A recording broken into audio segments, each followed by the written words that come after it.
Monkey! What are you doing? How many times do I have to tell you not to play Angry Birds on my mobile?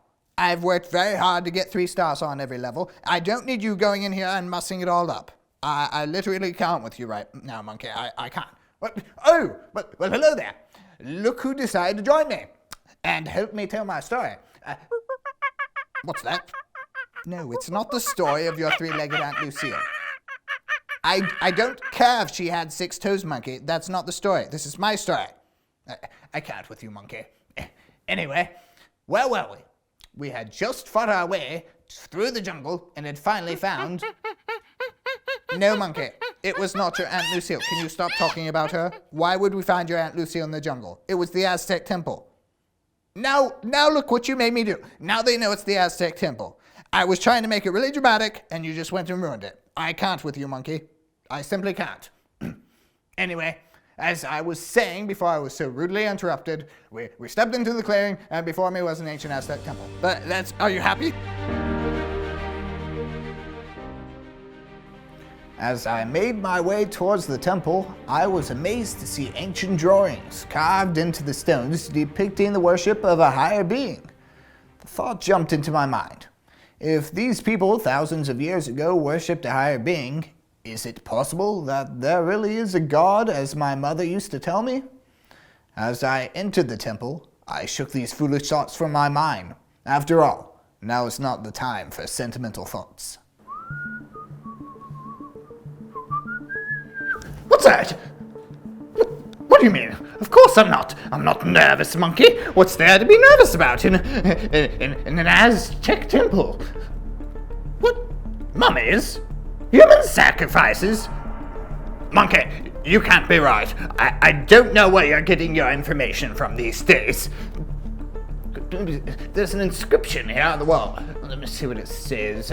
My Aztec is a little bit rough.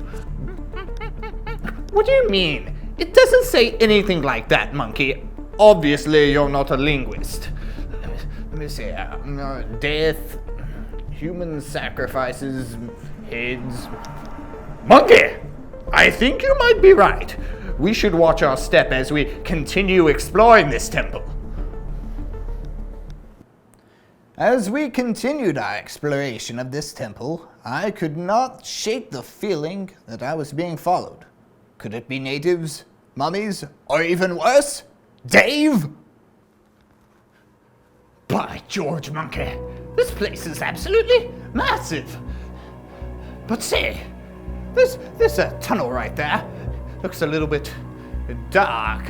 I can't see very well, but I hear your kind has very good eyesight in the dark.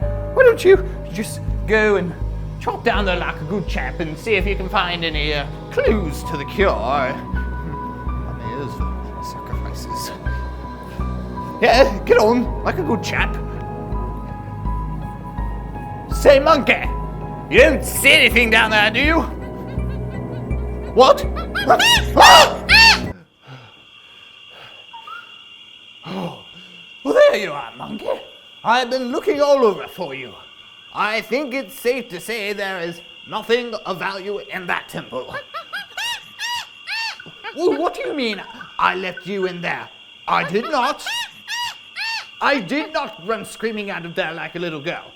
I do believe this jungle heat is getting to your brain, Monkey.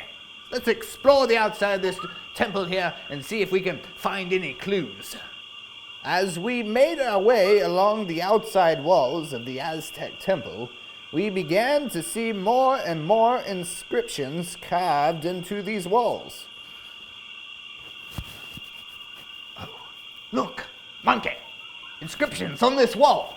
It says here, some very odd form of Aztec. Randall was here, XOXO. Monkey, do you think Randall was an Aztec? Or maybe an Aztec sacrifice? Hard to say.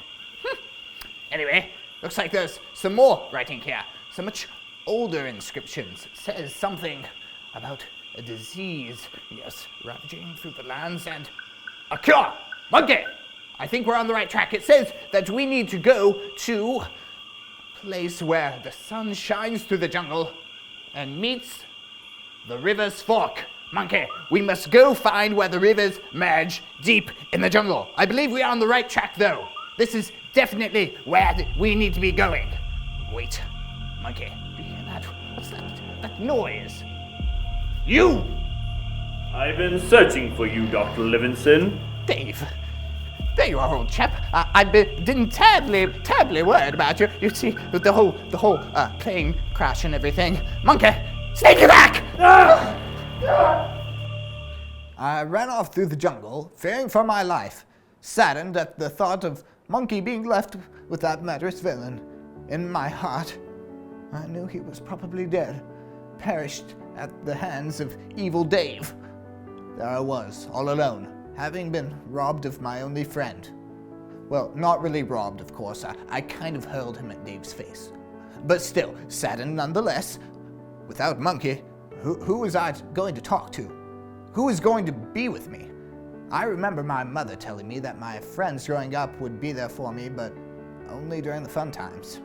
She told me as soon as life got hard, those friends would desert me. She was right. She always talked about a friend, though, who would never leave me or forsake me. I could never imagine having this close of a friend, one who would always be there for me. I was sure this supposed friend was a complete myth, although my mother claimed Jesus was her closest friend. And even when my father died, she somehow was able to find some comfort in him. Perhaps there's some truth to what she told me. I was jolted from my thoughts by a noise in the jungle. I turned around, and there he was.